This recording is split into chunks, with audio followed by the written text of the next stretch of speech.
जब हम आदतों की बात करते हैं ना, तो सबसे पहला कदम होता है अपने आप को समझना। मतलब ये देखना होता है कि अपनी ज़िंदगी में हम किस चीज़ को सुधारना चाहते हैं, किस चीज़ को हटाना चाहते हैं और किस चीज़ को रोज़मर्रा की दिनचर्या का हिस्सा बनाना चाहते हैं। अगर ये क्लियर नहीं होगा तो चाहे जितना भी लिख लो, डायरी बना लो, प्लानिंग कर लो, कुछ दिन बाद सब बिगड़ जाता है। यही सबसे बड़ी वजह होती है कि ज़्यादातर लोग अपनी आदतों को टिका कर नहीं रख पाते। मैं तुम्हें एक आसान सा बात बताता हूँ। जब मैंने अपनी शुरुआत की थी तो मैंने देखा था कि मैं अपने लक्ष्य बहुत ही धुंधले ढंग से तय करता था, जैसे स्वस्थ रहना है, फिट रहना है या ज़्यादा मेहनती बनना है। लेकिन जब तक लक्ष्य साफ नहीं होंगे, क्लियर नहीं होंगे, तब तक उनके लिए आदतें बनाना और उन्हें निभाना नामुमकिन है। फिर मुझे समझ में आया कि हर बड़े लक्ष्य को छोटे छोटे कामों में बांटना पड़ेगा। जैसे अगर स्वस्थ रहना है तो इसका मतलब क्या हुआ, ज़्यादा पानी पीना, रोज कसरत करना, जंक फूड कम खाना या बिल्कुल नहीं खाना तो और अच्छा होगा। और फिर हर काम को एक पक्की आदत में बदलना। अब यहीं पर आदतों को लिखने वाला तरीका अपना कमाल दिखाता है।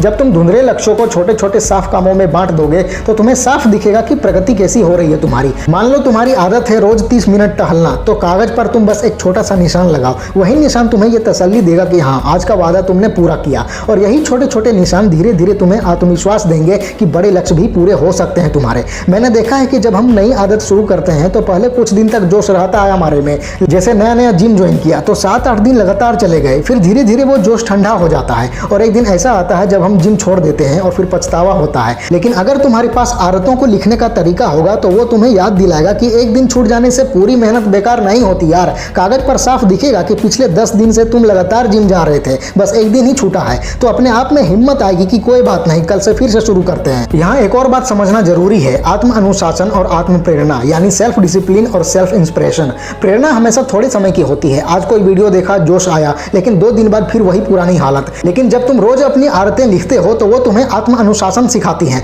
मतलब चाहे मन हो या ना हो, तुम्हें बस अपना निशान पूरा करना है। और धीरे धीरे दिमाग समझ जाता है कि असली जीत तो लगातार करने में है। एक गलती मैंने शुरू में की थी कि मैं एक साथ 6-7 आदतें बनाने लगा और स्वाभाविक है कि मैं असफल हो गया, क्योंकि जब दिमाग पर एक साथ बहुत बोझ डालते हैं तो वो टिक नहीं पाता। फिर मैंने सीखा कि एक बार में बस 2-3 आदतें ही लेनी चाहिए। जब ये 2-3 आदतें पक्की हो जाएं तो फिर आत्मविश्वास बढ़ेगा और एक नई आदत जोड़ना आसान लगेगा। तुम्हें एक और उदाहरण देता हूँ। मेरे कागज पर एक आदत थी रात को स्किन की देखभाल करना। पहले मैं इसे नजरअंदाज करता था, सोचता था कि ये तो छोटी चीज है, लेकिन जब मैंने इसे पक्का बना लिया तो रोज रात को 5 मिनट देने लगा तो धीरे धीरे चेहरे पर बदलाव दिखने लगा। और ये बदलाव सिर्फ बाहर से नहीं था, अंदर से भी संतोष मिलने लगा कि हाँ, मैं अपनी देखभाल कर रहा हूँ। इसलिए कभी कभी छोटी छोटी जो आदतें लगती हैं वही जिंदगी में सबसे बड़ा असर दिखाती हैं। आदतों को लिखने वाले तरीके यानी हैबिट ट्रैकर के साथ मैं एक और चीज करता हूँ जो तुम्हारे काम आ सकती है। हर महीने की शुरुआत में मैं एक थीम तय करता हूँ। जैसे एक महीने का थीम होता है सबसे पहले स्वास्थ्य, अगले महीने का थीम होता है नई चीजें सीखना। मतलब मैं एक खास हिस्से पर ज्यादा ध्यान देता हूँ। फिर अपना ट्रैकर भी उसी थीम के हिसाब से बनाता हूँ। इससे मुझे साफ समझ में आता है कि इस महीने अपनी ऊर्जा किस तरफ लगानी है। और ये थीम्स मुझे ताजगी भी देते हैं, वरना रोज रोज सिर्फ निशान लगाने का काम बेजान सा लगने लगता है। तुम सोच रहे होगे कि अगर कोई आदत एक दिन या एक हफ्ता छूट जाए तो देखो, जिंदगी में उतार चढ़ाव आते ही रहेंगे, हर दिन परफेक्ट नहीं होगा। लेकिन ट्रैकर का असली काम ये नहीं है कि तुम 100 में से 100 निशान लगाओ। इसका असली काम है तुम्हें दिखाना कि तुम कुल मिलाकर किस तरफ बढ़ रहे हो। अगर तुम महीने के 30 दिनों में से 20 दिन भी आदत निभा पाए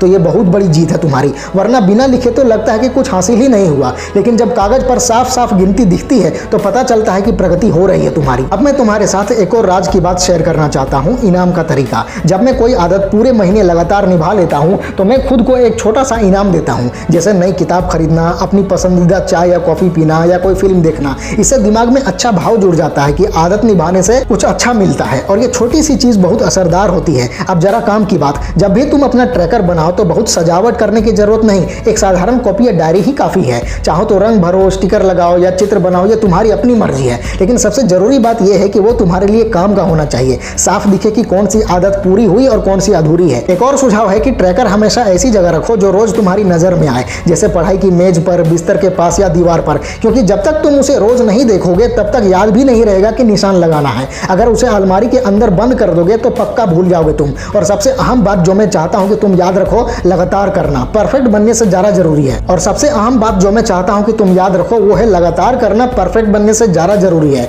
लोग हमेशा सोचते हैं कि बिल्कुल सही करना है और जब एक दिन छूट जाता है तो सब छोड़ देते हैं। लेकिन आदतों की असली ताकत लगातार करने में है। अगर तुम 100% परफेक्ट नहीं भी हो तो भी मेहनत जुड़ती रहती है और धीरे धीरे जिंदगी बदल देती है। मैंने खुद महसूस किया है कि जब मैं अपने ट्रैकर को पीछे से देखता हूं तो मुझे अपनी कहानी नजर आती है। एक कहानी की मैंने कहां से शुरुआत किया था और अब कहां पहुंच गया हूं। हर निशान, हर खाली जगह ये याद दिलाता है कि मैंने अपनी तरफ से पूरी कोशिश की थी। और यही चीज मुझे तुझे अगले पड़ाव तक पहुंचने का हौसला देता है। तो अगर तुम अभी अपनी जिंदगी को सुधारने की शुरुआत करना चाहते हो या तुम्हें लगता है कि तुम्हें थोड़ी और अनुशासन की जरूरत है, तो एक बार जरूर आजमाओ ये हैबिट ट्रैकर। ये तुम्हारी जिंदगी के हर हिस्से में साफ समझ, लगातार मेहनत और आत्मविश्वास लाएगा। और हमेशा याद रखो, अगर तुम 10 बार असफल भी हो जाओ तो अभी 11वीं बार फिर से शुरू करो, क्योंकि हैबिट ट्रैकर हमेशा दिखाता है कि तुम्हारे पास हर बार एक नया मौका है।